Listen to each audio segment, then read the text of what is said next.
KG mutton নিয়ে এসেছি। তো এটাকে আমি পরিষ্কার করে ধুয়ে ম্যারিনেট করবো। তো ম্যারিনেট করে রাখবো। আমাদের আমি দেখাচ্ছি। মাটনগুলো না অনেক বড় বড় পিস করে দেয়, সেদ্ধও কম হয়, খেতেও ভালো লাগে না এত বড় বড় পিস। তাই আমি একটু ছোটো করে নেবো পিসগুলোকে। তাই ছোটো করা শুরু করে দিয়েছি। মাটনটা ভালো করে ধুয়ে নিয়েছি। এখন এর মধ্যে দিয়ে দিচ্ছি টক দই 2 চামচের মতো, দুটো বড় চামচের মতো টক দই নিলাম। এর সঙ্গে দিয়ে দিচ্ছি আদা বাটা। আদা বাটার মধ্যে আমার 2টো লঙ্কাও পেস্ট করা আছে, তো তোমরা লঙ্কার টুকরো দেখতে পাবে এর মধ্যে।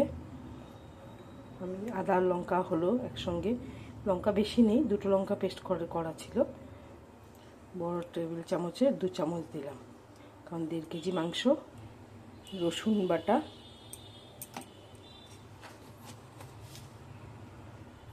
লবণ,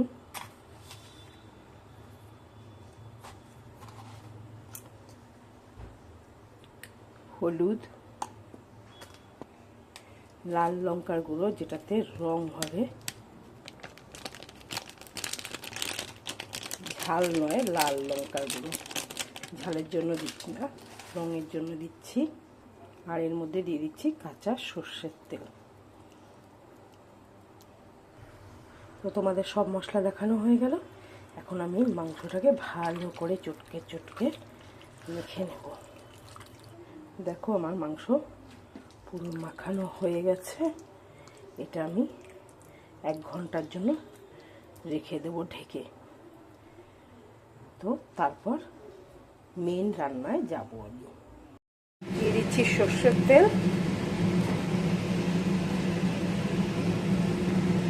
বেশ অনেকটা পরিমাণ দিলাম, কারণ আলু আমাকে ভাজতে হবে। তেল গরম হয়ে গেছে, আলু ছেড়ে দিলাম।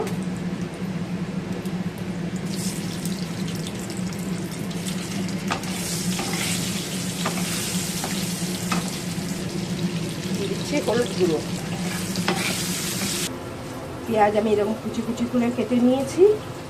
তার সঙ্গে রয়েছে তেজপাতা, কিছু এলাচ, দারচিনি, লবঙ্গ, এগুলো আমি মিক্সির জারে দিয়ে দিচ্ছি। এর মধ্যে দিয়ে দিচ্ছি কাঁচা লঙ্কা। আর এইদিকে দেখো মশলা রেডি করতে করতে আমার আলুগুলো লাল লাল করে ভাজা হয়ে গেছে। এবার এগুলোকে তুলে নেব। তেলের মধ্যে আমি ছেড়ে দিলাম তেজপাতা আর দিয়ে দিচ্ছি জিরে ফোড়ন। এখন আমি দিয়ে দেবো ঝিরিঝিরি করে কেটে রাখা পেঁয়াজ।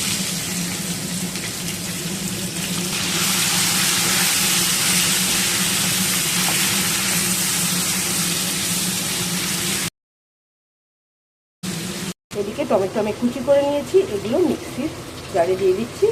তো এলাচ, লবঙ্গ, দারচিনি, লঙ্কা আর টমেটো এগুলোকে সব একসঙ্গে আমি পেস্ট করে নেব। তো পেস্ট আমার রেডি। এখানে একটা বড় সাইজের টমেটো ছিল আর একটা ছোটো সাইজের টমেটো, কারণ আমার এখানে 1.5 কেজি মাটন আছে। তো এখন আমি মশলাটা দিয়ে দেবো। পেঁয়াজ ভাজা ভাজা হয়ে গেছে। এখন আমি এর মধ্যে পেস্ট করা মশলা দিয়ে দিলাম।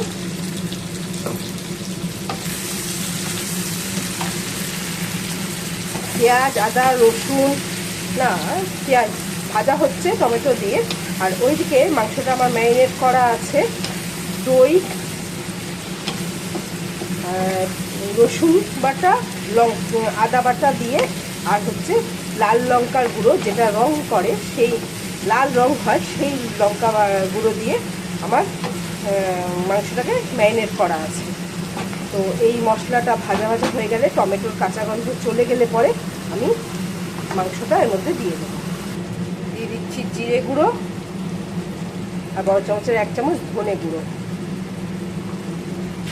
এর মধ্যে দিয়ে দিচ্ছি হলুদ গুঁড়ো আর লবণ।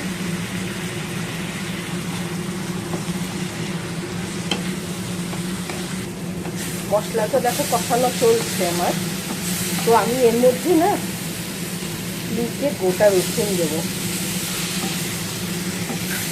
আমার মা যখন মাংস রান্না করতো, আমাদের বাড়িতে যখন পাঁঠা মাংস মা রান্না করতো, তখন মা এরকম গোটা রসুন দিত। আমাদের সবার মধ্যে ওই গোটা রসুন খাওয়ার একটা মানে কখন মাংসটা হবে আর তার সঙ্গে মাংস ভাতের সঙ্গে এরকম গোটা রসুন আমরা খাবো। সবার নামে নামে একটা করে হতো। আমার ছেলেমেয়েরা এসব পছন্দও করে না, তাই আমার দুবেলা দুটো রসুন দিয়েছি। আর হচ্ছে আমার বরের জন্য একটা গোটা রসুন, সে রাত্রে এসে খাবে, তাই সে তো আর দুপুরে খাবে না, অফিসে এটা নিয়েও যেতে পারবে না, তো আমি সেই জন্য এরকমভাবে দিলাম। তোমাদের বাড়িতে কি এরকম হয়? আমি আজ করলাম।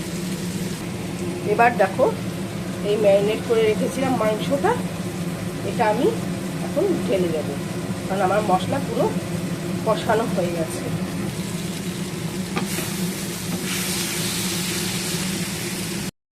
রান্না করছি, মেয়ে খুব একাকার অবস্থা, তো ভাবলাম আমি একটু সামনে আসি, রান্নাটা যখন আমিই করছি তো তোমরাও দেখতে পাবে, তাই আমি তোমাদের সামনে চলে এলাম।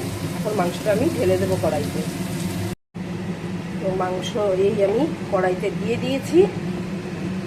এখন খুব সাবধানে নাড়াতে হবে।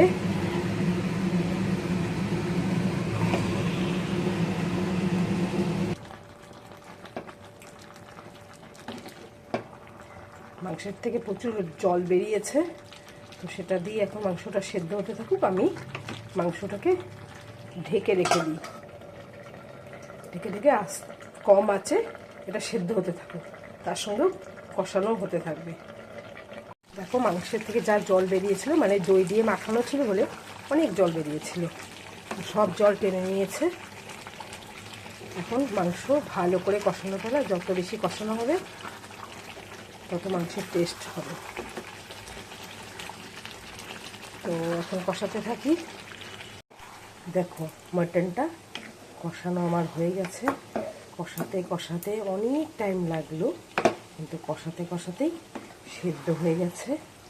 এই দেখো, যে নলগুলো থাকে, এই যে একটা নল, সেখান থেকে মাংস আলাদা হয়ে গেছে, সব একদম সুসেদ্ধ হয়েছে।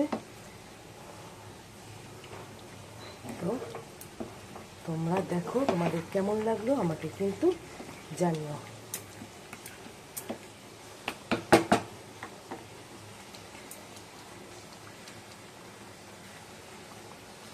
দেখতে কেমন হয়েছে, তোমরা কীরকম দেখছো জানি না, কিন্তু আমার এখান থেকে দেখতে খুব ভালো লাগছে। তো তোমরা কিন্তু আমাকে অবশ্যই কমেন্টস করে জানাবে। মাংস পড়ে যাচ্ছে এখন প্লেটে।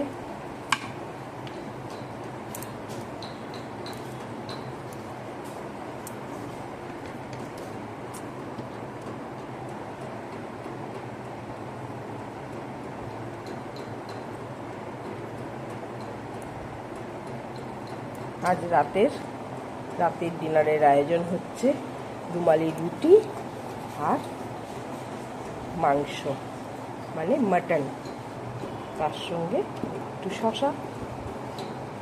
তোমাদের কেমন লাগলো আজকে রাতের খাবার আমাকে কমেন্টস করে জানাতে ভুলবে না। মাংসটা তোমাদের কেমন লাগলো, রান্নার ভিডিওটা অবশ্যই কিন্তু জানিও। আমি তোমাদের কমেন্টসের অপেক্ষায় রইলাম।